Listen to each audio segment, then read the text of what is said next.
Est-ce que vous aimeriez que nous partagions les diapos avec ma collègue a les diapos? Oui, je pense qu'ils ils nous les ont envoyés.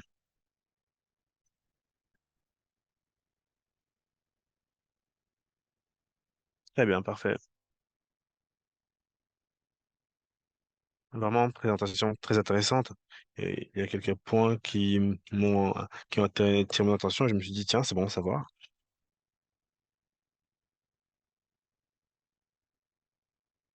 Il y a une diapo où vous avez montré une ventilation des différents articles de denrées où l'on voit l'impact du lait. Ah oui, c'est vrai, le lait, les vaches, le CO2, en effet, vraiment très intéressant. Ça, merci beaucoup. Maintenant, nous allons passer à la présentation suivante. Ici, c'est lié au projet REC. Et la recherche s'intitule Durabilité environnementale de la chaîne d'approvisionnement humanitaire. C'est une présentation conjointe entre Cord, Sarah Corb, comme nous l'avons dit, et également avec l'école d'économie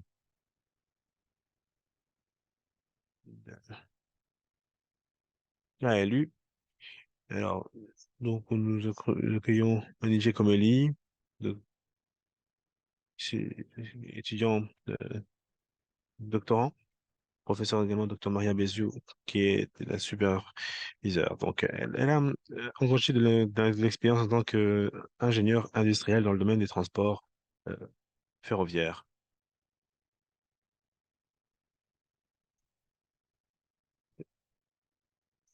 Et nous allons également avoir un autre collègue qui se concentre sur la durabilité dans la chaîne d'approvisionnement humanitaire. Ici, nous allons nous concentrer sur le rôle des véhicules électriques et de l'interaction avec les consommateurs. Autre projet dans le contexte humanitaire qui se concentre sur la gestion des déchets et les chaînes d'approvisionnement. Alors, Manijay, Verba, je pense qu'elles sont déjà présents. Donc, nous pourrons passer aux présentations. Je vous en prie. Très bien. Donc, je vais commencer. Bonjour, je suis Melva de l'école d'économie de Hanken à Humlog. Nous nous sommes concentrés sur la partie qualitative. Je vais faire une petite présentation car ça a déjà été exposé plusieurs fois et le rapport est disponible depuis des mois, donc je vais donner la parole à Munigé surtout sur la partie quantitative qui est beaucoup plus récente. Je vais vous parler un peu de la gestion des déchets et de ce que c'est exactement. La gestion des déchets comprend plusieurs facteurs. La génération de déchets, la composition des déchets et recueil des déchets.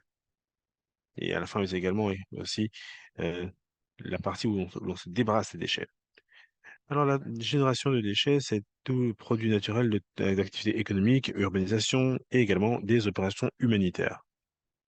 La génération de déchets moyenne varie hein, de 0,11 kg à 4,54 kg par habitant par jour. Il s'agit là d'une échelle colossale quand on voit la différence. En général, les déchets sont composés de plusieurs matériaux et les différentes catégories sont établies de manière très stricte. Mais en tout cas, les déchets alimentaires représentent la plus grande catégorie et sont suivis de très près par des déchets recyclables secs, le carton plastique, etc. Recueil des déchets maintenant. Là, ici, c'est également très pertinent dans le contexte de la gestion des déchets. Service commun que l'on fournit à un niveau municipal en général et qui est réalisé a priori porte dans des petits véhicules avec des caddies, des vannes, des voitures et le niveau municipal en tout cas est très commun. Et il y a également de nombreux endroits dans le monde où cela est réalisé à ce même niveau, mais où ce n'est pas toujours possible. Et dans ce cas de figure, les déchets sont recueillis par quartier et certains s'organisent à différents niveaux. Et le niveau des foyers, en tout cas, est là où il y a le plus de déchets qui sont générés. Maintenant, en se concentrant davantage sur le contexte humanitaire des déchets et de la gestion des déchets. Dans l'aide à l'assistance au développement, seuls 0,3% des fonds sont alloués à la gestion des déchets solides. Les communautés qui reçoivent ce type d'aide humanitaire, très souvent, manquent d'infrastructures ou de systèmes pour une bonne gestion des déchets, ou pour le recyclage, ou pour la réutilisation, transformation, fonction fondamentale.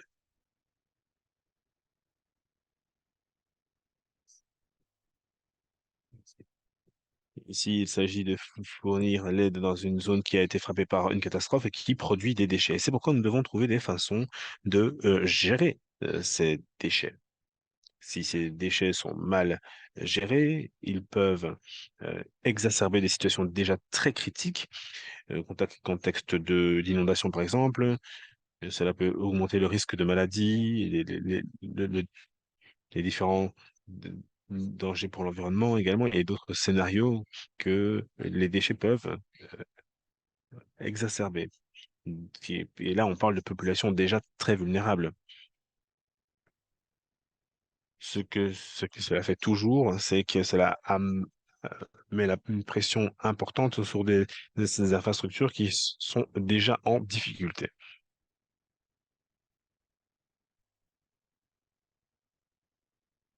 Dans les différents entretiens que nous avons réalisé 20 pour différentes organisations. Dans ces dernières, il est apparu clairement que les déchets n'étaient pas quelque chose dont on pouvait se débarrasser totalement. Nous ne pouvons pas ne pas avoir déchets. Nous pouvons les réduire, nous pouvons améliorer leur qualité, pour ainsi dire, mais nous ne pouvons pas ne pas en avoir. Il y aura toujours des déchets dont il faudra se débarrasser ou traiter.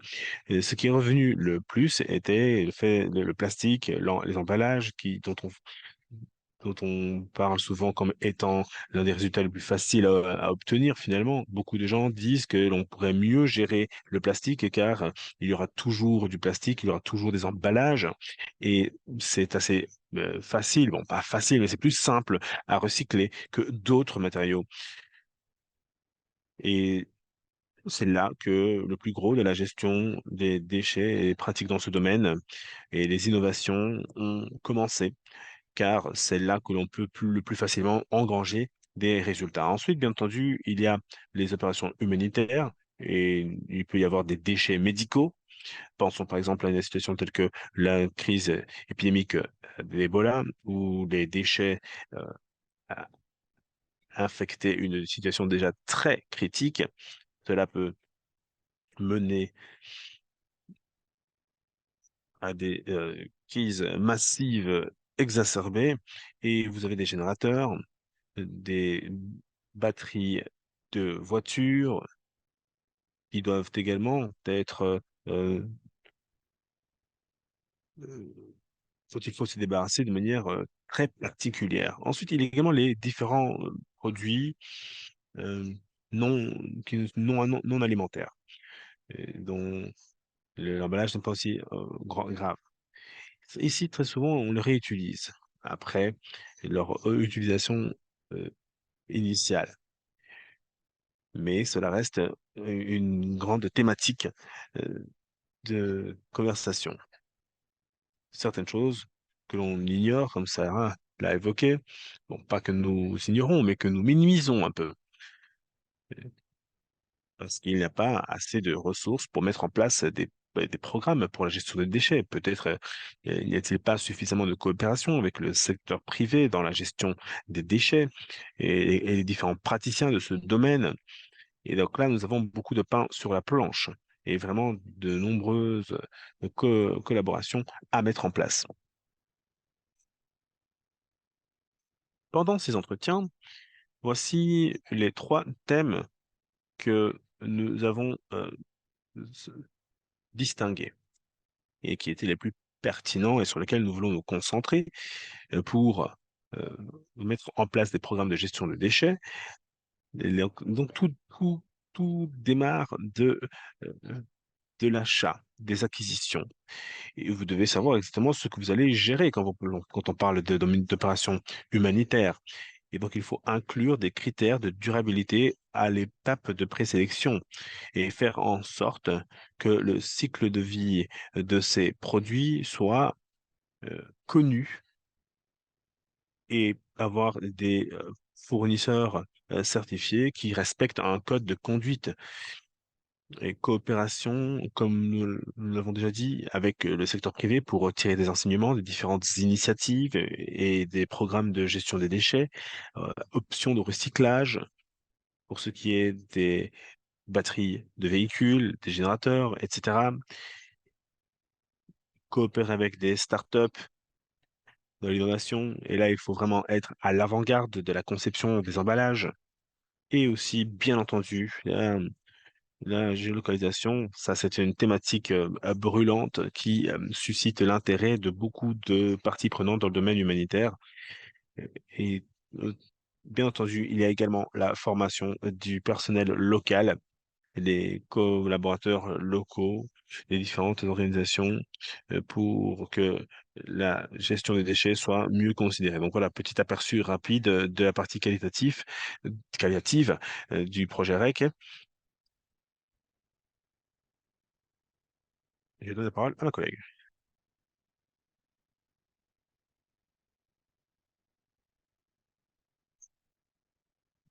Alors, je vais parler. S'il vous plaît, je vous demande de parler un peu plus fort car nous ne vous entendons pas très bien.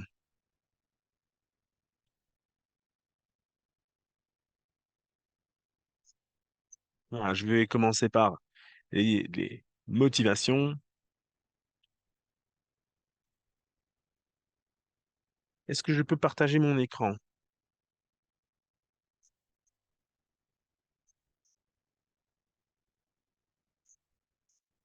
Est-ce que vous voulez voir la diapo suivante? Oui.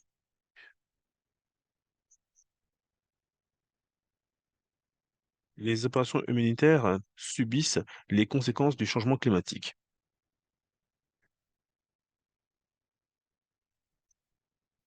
Ces actions humanitaires qui peuvent sauver des vies peuvent avoir des impacts environnementaux non désirés, mener à générer de la pollution, des déchets. Et donc là, ici, nous avons tout le cycle de vie qui commence par l'extraction de matières premières jusqu'au moment où l'on se débarrasse des déchets.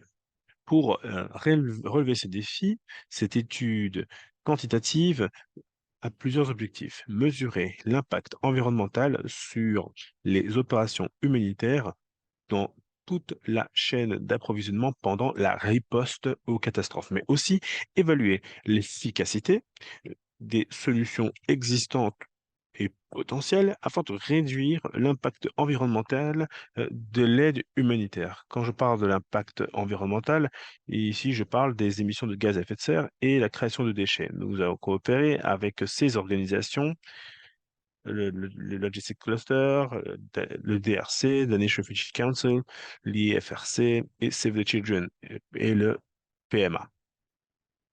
En coopération avec ces organisations,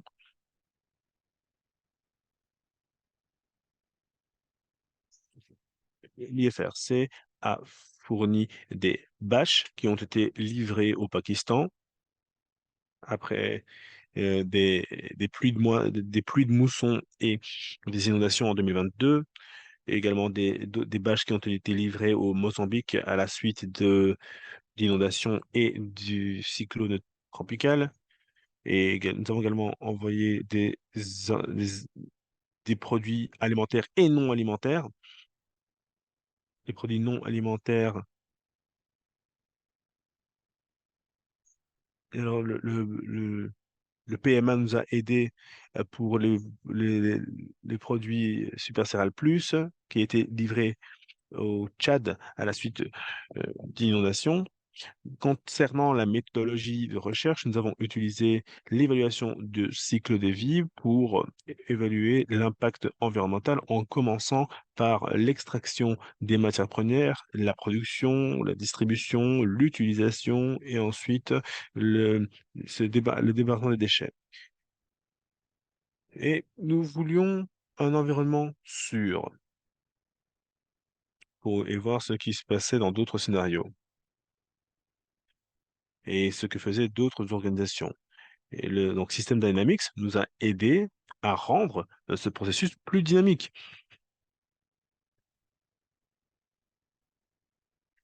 Alors, les données, quelles données avons-nous recueillies? Il nous fallait connaître les modes de transport, si c'était envoyé par, par la mer, les airs, la terre, et la durée du transport, le lieu de stockage, le poids, la distance parcourue, les coûts, et le temps de latence. Il nous fallait également des informations concernant le traitement de déchets. Nous savons que les données ne sont pas toujours parfaites et donc nous avons des hypothèses en cas de manque de données. Par exemple, nous avons un certain pourcentage et que nous appliquions à plusieurs scénarios. Et les émissions de CO2, les déchets, cela est lié à la durabilité environnementale, le temps de réponse également, les coûts, durabilité économique. Et donc, nous avons couvert les trois piliers de la durabilité.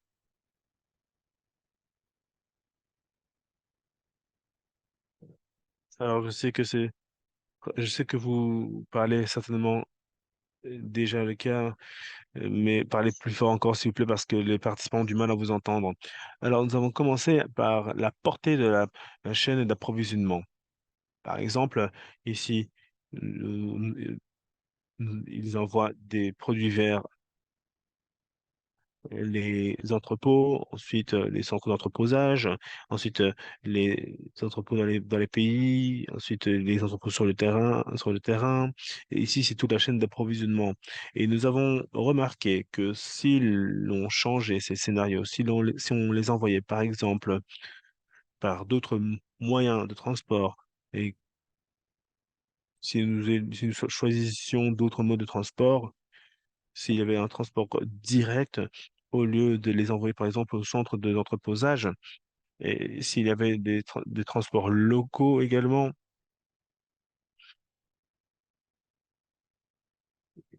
nous avons vu qu'il y aurait des différents résultats. Il y aurait une autre gestion des déchets. Première étude de cas, les bâches livrées au Pakistan. Ce sont les zones touchées au Pakistan.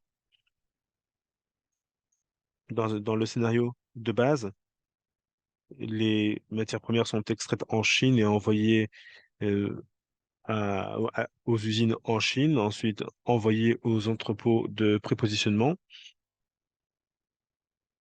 Et si nous voyons également que le Canada est inclus,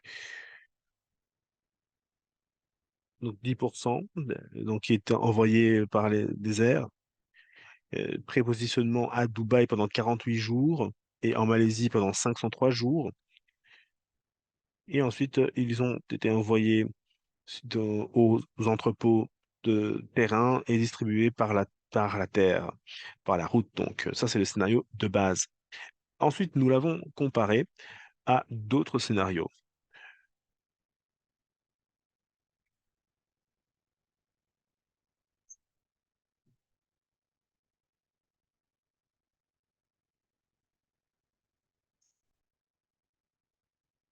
Ici, nous pouvons voir qu'en cas de recyclage, nous pouvions réduire les émissions de CO2 euh,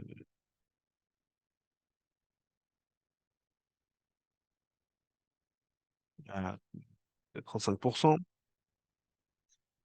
Énergie solaire avec davantage de coûts peut réduire les émissions de CO2 8%. Et recyclage plus solaire plus l'autre méthode, cela nous permet de réduire encore ces émissions euh, de CO2, donc de 63%. Donc ici, nous voyons ici que les émissions de gaz à effet de serre sont considérablement réduites, mais cela implique des coûts plus importants, évidemment. Autre étude de cas de ici, nous pouvons voir les scénarios de base envoyés depuis la Chine vers la Belgique. Ce sont les matières premières qui sont envoyées de la Chine depuis la Belgique pour la transformation, ensuite vers l'entrepôt de prépositionnement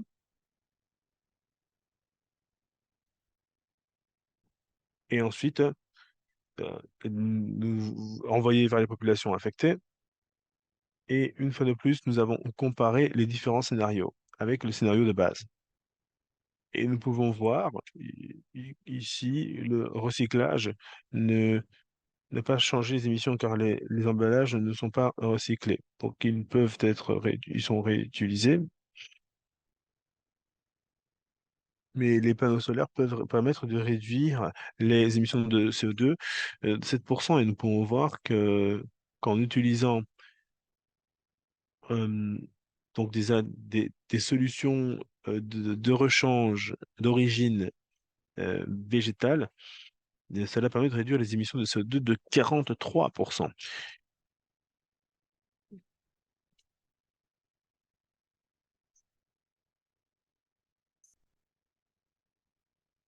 Et si l'on compare les scénarios avec le scénario de base, nous pouvons voir une réduction assez significative des émissions de gaz à effet de serre si l'on utilise le recyclage, la réutilisation, le panneau solaire, etc. Mais bien entendu, cela implique des coûts plus importants. En guise de résumé, nous avons créé plusieurs catégories des résultats. Émissions de gaz à effet de serre, choix dans les achats, mode de transport, les sources énergétiques et les phases de fin de vie sont des facteurs essentiels. Le temps de réponse concerne donc transport par les airs qui offre un temps de réponse plus rapide. euh,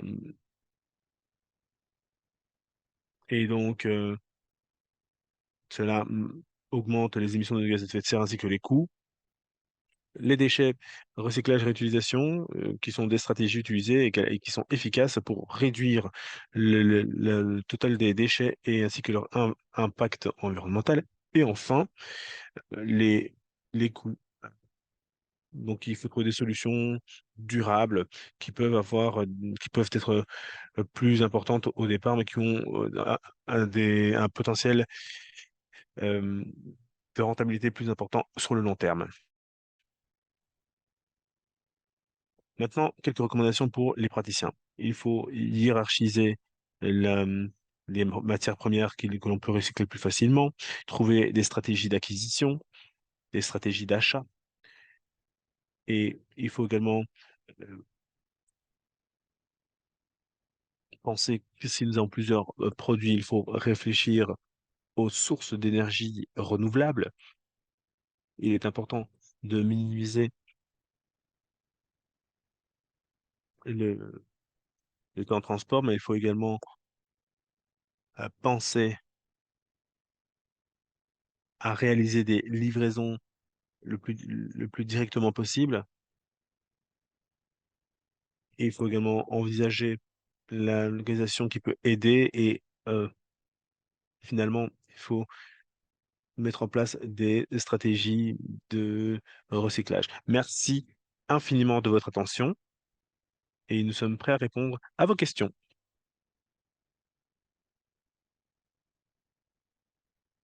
Merci beaucoup, Yaba Manijay. Vraiment très intéressant. C'est intéressant de voir les différences entre les différents points, les emballages, des produits. Évidemment, s'il y a des questions, n'hésitez pas à les envoyer dans la messagerie pour que nous puissions demander aux collègues d'y répondre. Nous pourrons peut-être prendre une minute ou deux pour le faire. Si nous regardons les opérations que nous réalisons depuis des années, nous voyons bien qu'il y a potentiellement une grande différence à faire et il faut utiliser les énergies renouvelables le plus possible. Merci infiniment de cet exposé.